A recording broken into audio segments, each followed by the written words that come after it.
Well, the disruption to our food supply chain isn't just impacting your Thanksgiving table. Small restaurant owners, of course, reeling as well. Tiffany Ting is a small business owner. She joins me now. Tiffany, we want to talk about not just the big issue of supply chains, but what it means for businesses in the communities we live in. You're driving 2 hours a day now to a different wholesaler to get products because you can't get what you need. Tell us about what you're facing in your business, Tiffany. Yes, absolutely. It has been nonstop with the supply chain issues, and I have a restaurant and a product where we have a lot of different ingredients and a lot of variety, and consistency is really important for me. So I will drive an hour, 2 hours to get certain ingredients when my main suppliers are out of stock. Even my supply reps have started recommending that I get, whatever produce or specialty items that I can from other suppliers because there is just such a huge shortage right now. How much are all these price increases affecting your business? Are you having to raise prices, and how are your customers responding to that?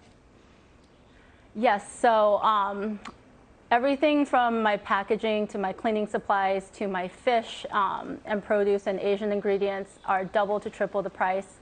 I have passed along a small portion of that by increasing my prices 5 to 10%.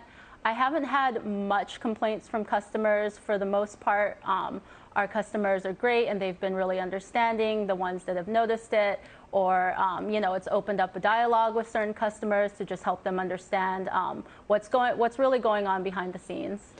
Are you having trouble finding people to work in your store? We hear about the labor shortage. It's hitting restaurants across the country. Are you facing that?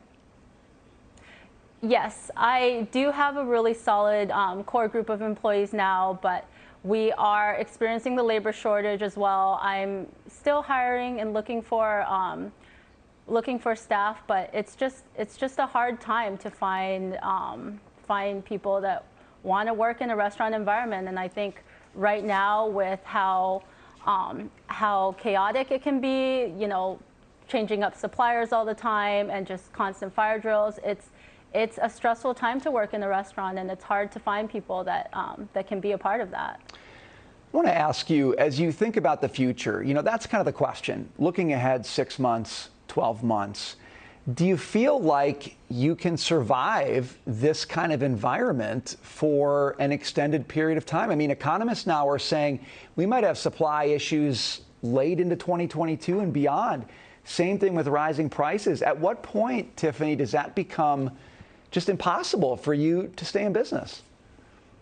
That is really hard to hear. Yeah. I don't think we can go keep up with this trend for too much longer. There's gonna be a burst, or we're gonna hit a point where we can't go on anymore. Even when COVID first hit over a year ago, I prided myself on just keeping the doors open, keeping some sort of normalcy and consistency, because at the end of the day, people still need to eat. But it's put so much strain on restaurants, especially small businesses and locally owned restaurants, that if the costs continue to rise like this, I don't think we can keep going for much longer. I mean, Tiffany, it's admirable to me how you've been able to weather this and work through it, and the steps you're taking and the folks who are alongside you working to make it work. Truly amazing. But the issue is, what does the future hold? And as I hear you reflect on your challenges, I just think we've got to fix things soon, because this cannot go on much longer for businesses like yours. Thank you for sharing your story with us today. Tiffany Ting, we appreciate it. Absolutely. Thank you.